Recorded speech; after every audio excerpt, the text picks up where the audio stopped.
Affecté par le renforcement du dollar et le ralentissement en Chine, le déficit commercial des États-Unis a bondi en août, ayant enregistré sa plus forte hausse en 5 mois.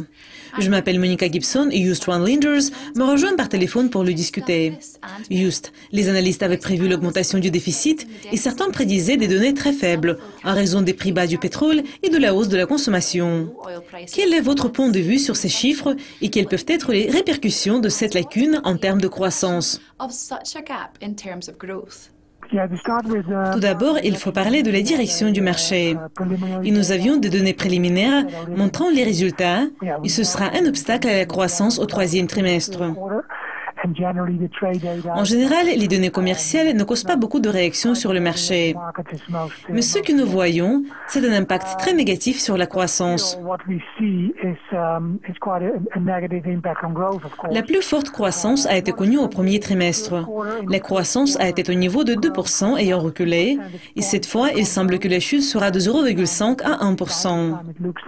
Toutefois, si on le compare au 1er trimestre, nous avons eu une augmentation des stocks et probablement au 3e trimestre, on aura une baisse des stocks.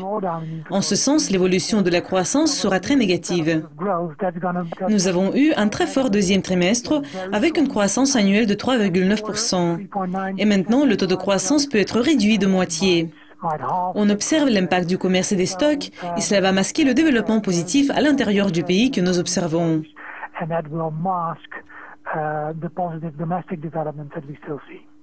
Nous avons entendu la nouvelle sur l'accord de partenariat transatlantique qui vise à créer des conditions plus équitables pour les membres. Cependant, il y a déjà certaines préoccupations que l'élimination des tarifs pourrait mener le Japon, par exemple, à manipuler leur monnaie afin de réduire le coût des importations de voitures japonaises. Si c'est le cas, pensez-vous que cela puisse changer sensiblement pour le mieux les relations commerciales à l'avenir? En général, ce sera positif. L'accord de partenariat transpacifique sera positif pour les relations et les échanges commerciaux entre les membres de l'association. En termes d'impact à court terme, la chose la plus importante est de surveiller la performance des monnaies et de la demande relative.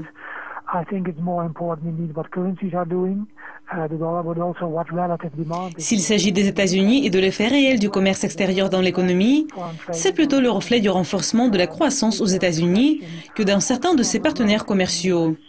Et c'est la raison pourquoi les importations sont fortes et les exportations sont faibles dans tous les secteurs, ce qui est évidemment un impact à court terme.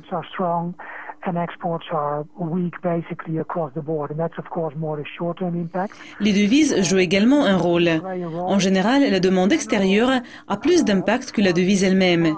Mais si le Japon continue l'assouplissement monétaire et tente d'affaiblir le yen même plus, cela pourrait produire une pression sur les États-Unis.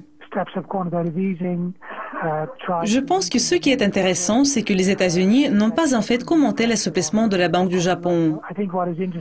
L'objectif principal est tourné vers les autres pays et certaines autres autorités essaient de manipuler leur monnaie.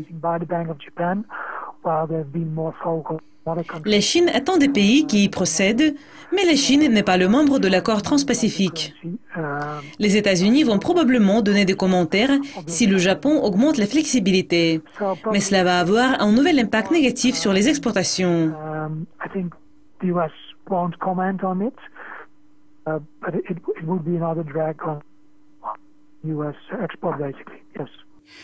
S'il s'agit de la publication du compte-rendu de la réunion du FOMC de septembre, certains attendent que le marché va interpréter le compte-rendu comme une confirmation que la Fed prévoit de commencer à normaliser les taux en 2015. Quel est votre point de vue à ce sujet? Je crois que la communication de la Fed a été très cohérente. Ils ont dit qu'ils allaient maintenir le taux en septembre parce qu'ils veulent voir l'impact du renforcement du dollar sur l'inflation avant d'augmenter les taux cette année. C'est ce que Janet Yellen a déclaré lors de sa conférence de presse et plusieurs responsables l'ont également mentionné dans leur discours. Lors de la réunion, il y a eu des hésitations au sujet s'il faut augmenter le taux ou pas, ce qui devrait probablement être reflété dans le compte-rendu. Je pense que le ton a été assez conciliant en septembre et cela devrait être reflété dans le compte-rendu et dans les discours de plusieurs membres. Donc, le compte-rendu ne semble pas être une grande surprise pour les marchés.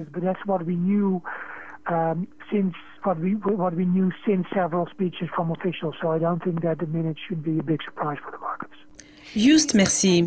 Le partenariat transpacifique englobe les pays représentant 40% de l'économie mondiale. Mais jusqu'à présent, les Philippines n'ont pas encore signé l'accord. Restez à l'écoute de Yugascopi TV pour apprendre plus sur ce sujet et voir plus d'interviews et d'analyses. Mais pour le moment, au revoir. Goodbye for now.